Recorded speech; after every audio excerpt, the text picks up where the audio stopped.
मैंने नौकरी नहीं करने की सोच ली। जुनून जो था वो सवार था कि करना है तो बस करना है। मैंने अपने स्टार्टअप की जर्नी जो है महज 1 लाख रुपए से शुरू की थी। मैंने सरकारी और गैर सरकारी बैंकों से भी कांटेक्ट किया कि मुझे इस चीज़ के लिए लोन चाहिए। बैंक वाले ने मुझसे कहा कि मैडम आप पार्लर ओपन कर लो, आप बुटीक ओपन कर लो, मैं आपको तुरंत में फंडिंग कर दूंगा। लगा कि कैरियर समाप्त हो गया है, लेकिन समाप्त नहीं हुआ मेरा कैरियर। इस 1 साल की जर्नी में मेरा टर्नओवर जो है वो 15 लाख के एबव हो गया है।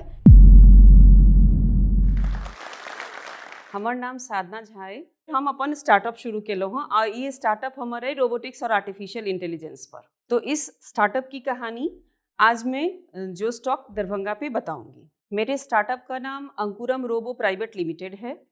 इस कंपनी में हम बच्चों को 6 से 16 साल तक के बच्चों को ट्रेनिंग देते हैं, जिसमें वो रोबोट्स बनाना, wifi controlled, bluetooth controlled, voice controlled robots बनाना, ड्रोन बनाना, 3D प्रिंटिंग करना। छोटा सा बच्चा है, वो अपने लिए खुद से प्रोडक्ट डिज़ाइन कर सकता है। तो इससे बड़ी बात और क्या हो सकती है। अगर उसकी इच्छा होती है कि मैं अपने लिए अपना कार खुद से मैं डिज़ाइन करूं, तो ये डिज़ाइनिंग से लेके असेंबलिंग, कोडिंग, ये जितनी भी चीज़ें होती हैं वो सारी की सारी हम लोग बताते हैं। मैंने अपने स्टार्टअप की जर्नी जो है महज 1 लाख रुपए से शुरू की थी, जो कि मेरी अपनी कमाई हुई थी और उसको मैंने संचित करके रखा हुआ था। और वो आज के इस 1 साल की जर्नी में मेरा टर्नओवर जो है वो 15 लाख के एबव हो गया है। मैंने अपने साथ 8 से 9 महिलाओं को जोड़ के रखा हुआ और मेरी कोशिश यही है कि मैं गर्ल्स पे ज़्यादा फोकस करती हूँ, क्योंकि हम स्कूल्स में लैब सेटअप भी करते हैं। तो मैं वहाँ पर गर्ल्स को डिप्यूट करती हूँ, जहाँ की वो एज अ ट्रेनर वहाँ पे काम कर सकें। जब मेरी शादी हुई और शादी करके मैं पटना आई, तो उस समय में जब शादी तय हुई उसके बाद ही लग रहा था कि सारा कैरियर मेरा खत्म हो गया, क्योंकि मुझे कुछ करने की इच्छा पहले से ही थी। लगा कि कैरियर समाप्त हो गया है, लेकिन समाप्त नहीं हुआ मेरा कैरियर और मैं काम करते रह गई। काम करने के दरमियान जैसे कि मैंने अपना पढ़ाई शुरू किया। टेक्निकल एजुकेशन मेरा पटना से शुरू हुआ। डिपार्टमेंट ऑफ इंफॉर्मेशन टेक्नोलॉजी से मैंने अपनी पढ़ाई की। हायर एजुकेशन मेरा उसी से हुआ।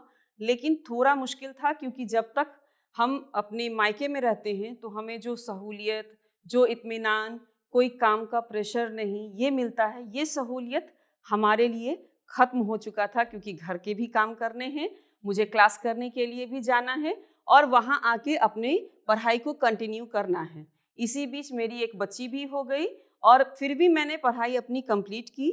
और कंप्लीट करने के बाद मैं अपने इस प्रोफेशनल लाइफ में मैंने इंटर किया। मैंने क्वालिटी से कभी कॉम्प्रोमाइज़ नहीं किया है। मैं बच्चों को सही शिक्षा देती हूँ। यही चीज़ मेरी जो है वो जहाँ मैं काम कर रही थी वो उनके लिए सबसे बड़ा हर्डल हो गया और उन्होंने मेरे लिए प्रॉब्लम्स क्रिएट किए, जहाँ की मैंने छोड़ दिया उस नौकरी को। और उस वक्त मेरे पापा की मेरी एक कही बात याद आई कि नौकरी ना करी। तो मैंने नौकरी नहीं करने की सोच ली और उसके बाद मैंने अपना काम कुछ खुद करने का शुरू किया। और जिसके लिए मैंने अपना दिमाग लगाया कि रोबोटिक्स और आर्टिफिशियल इंटेलिजेंस जो कि आज बूम पे है, वो चीज़ यहाँ बिल्कुल ही नहीं थी। मैं बच्चों को प्लेटफॉर्म देना चाह रही थी, जिससे कि बच्चे उस पर काम करें और अच्छा कुछ काम कर सकें, आगे बढ़ सकें उसके लिए। तो हमने 2016 में एक एप्लीकेशन दिया। 2 स्कूल से 4 बच्चों के एप्लीकेशंस आए, लेकिन उसके अलावा किसी भी स्कूल का कोई भी रिस्पॉन्स हमारे पास नहीं आया। हमने उन 4 बच्चों को कंपटीशन ऑर्गेनाइज किया और उन्होंने बहुत अच्छा परफॉर्म किया। लेकिन जर्नी वहाँ ख़त्म नहीं हुई, हम आगे बढ़ते रहे। हमने पेरेंट्स को अपनी ओर आकर्षित करने की कोशिश की, लेकिन यहाँ के पेरेंट्स की यही मानसिकता थी कि डांस करेगा तो मेरा बच्चा डांसर बन जाएगा, पेंटिंग करेगा तो बच्चा पेंटर बन जाएगा, बट रोबोटिक करेगा तो क्या करेगा, कुछ कर नहीं सकता वो। लेकिन जुनून जो था वो सवार था कि करना है तो बस करना है। और हमने उसके बाद जब वहाँ से आगे बढ़े तो फिर मैंने बिहार स्टार्टअप के बारे में सुना। बिहार स्टार्टअप में अप्लाई करने से पहले मैंने सरकारी और गैर सरकारी बैंकों से भी कांटेक्ट किया कि मुझे इस चीज़ के लिए लोन चाहिए, बट उन्हें कोई इस चीज़ के बारे में कुछ पता ही नहीं था। रोबोटिक क्या होती है, आर्टिफिशियल इंटेलिजेंस क्या है, इसके बारे में उनको कोई जानकारी नहीं।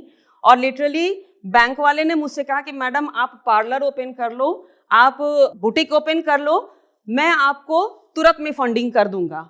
लेकिन आपकी प्रोडक्ट मुझे समझ में नहीं आती है।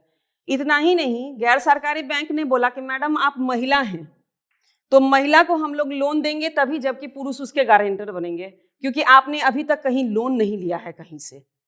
तो ये चीजें जो थी मेरे लिए ये बहुत ज्यादा मुझे हिट करती थी कि मुझे करना है अब कुछ। जो अभी के यूथ्स हैं उनको अभी हम जब कन्विंस करने की कोशिश करते हैं कि आप रोबोटिक्स का प्रोजेक्ट करो जो कि आपको फ्यूचर में काम करेगा, बट उनका यही मानना है कि एक बना बनाया प्रोजेक्ट हमें मिल जाता है, हम उसे फोटो कॉपी करवा लेते हैं और उसको जाके सबमिट कर देते हैं, ये उनकी बहुत बड़ी उपलब्धि हो जाती है। लेकिन ये उपलब्धि नहीं है। जहां अदर स्टेट्स के बच्चे इसी चीज को एक चैलेंज लेके ऊपर लेवल तक जाते हैं, लेकिन हमारे बच्चे, यहाँ के बच्चे उस चीज को समझते हैं कि ये वेस्ट ऑफ द टाइम है। अभी जाके, जबकि मैं 2 साल से काम करते आ रही हूँ, तो जाके अभी थोड़ा थोड़ा पेरेंट्स जो हैं वो इस चीज के लिए अपना इंटरेस्ट शो कर रहे हैं, अपने बच्चों को आगे बढ़ाना चाह रहे हैं। हम अपने यहाँ इन हाउस ट्रेनिंग भी देते हैं, स्कूल्स में भी देते हैं।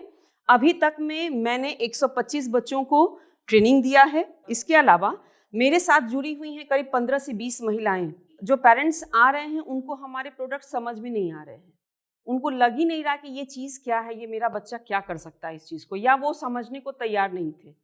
उनके दिमाग में सिर्फ यही था कि पेंटिंग कराना है, डांस कराना है, सिंगिंग कोर्स कराना है, तो ये सब मेरे बच्चे को ऊपर ले जाएंगे, ये सब मेरे बच्चे को आगे बढ़ाएंगे। लेकिन ये रोबोटिक्स करने से ये टूल्स और ये ग्लू गन, ये सब, ये बैटरी, ये मेरा बच्चा हार्डवेयर का काम थोड़ी ना करेगा, मेरा बच्चा कारपेंटर थोड़ी ना बनेगा। तो ये सब चीज़ें आ रही थी उनके माइंड में।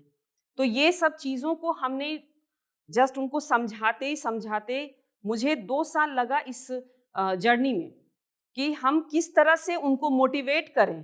फिर हमने कुछ एग्जाम्पल्स दिए अपने सक्सेसफुल बच्चों का। जैसे हम जो अपने यहाँ ट्रेनिंग देते हैं वो 6 साल का, महज से 6 साल का बच्चा है, और जब हमने उसको शुरू किया था वो लेगो पार्ट सिर्फ असेंबल करता था। आज वो 7 साल का बच्चा है, आज वो इलेक्ट्रॉनिक्स पे काम करता है और खुद से वो वाईफाई कंट्रोल्ड कार वो बनाता है और अपने मोबाइल से उसको वो ऑपरेट करता है।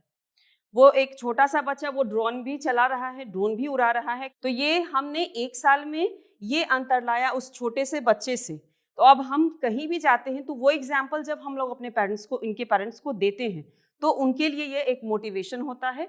और आज के डेट में हमें लोग यूट्यूब के थ्रू या फेसबुक के थ्रू सर्च करके फिर हमारे यहाँ आते हैं बच्चों को अपना एडमिशन्स कराने के लिए। मैं महिलाओं को अपना एक मैसेज देना चाहूँगी कि आप अपने आत्मसम्मान को बनाए रखें, क्योंकि आत्मसम्मान बहुत बड़ी चीज़ होती है। अगर वो टूट गया तो फिर आप आगे नहीं बढ़ पाएंगी। आगे बढ़ना है तो स्ट्रगल करना होगा, हारना नहीं है। जैसे मैंने स्ट्रगल किया है और आज मैं इस मुकाम पे पहुंची हूँ कि मैं अपने बच्चों को ट्रेनिंग दे सकूँ, अपने बच्चों को आगे बढ़ा सकूँ, जो भी आज के जो हमारे भविष्य हैं उनको मैं आगे बढ़ा सकूँ। तो उसी तरह से मैं चाहूँगी कि किसी भी क्षेत्र में, वो जिस भी क्षेत्र में निपुण हैं, वो उसमें आगे बढ़ें और अपने काम को अच्छे से अच्छा मुकाम हासिल करें। अहाँ सब एकरा सब्सक्राइब करूँ, लाइक करूँ और जत्ते से जत्ते मैथिल छै उनका बीच में शेयर करूँ। और नया नया प्रेरणादायक कहानी, बहुत सारा खिस्सा अहाँ के सुनल मिलत, तो बस बनल रहू।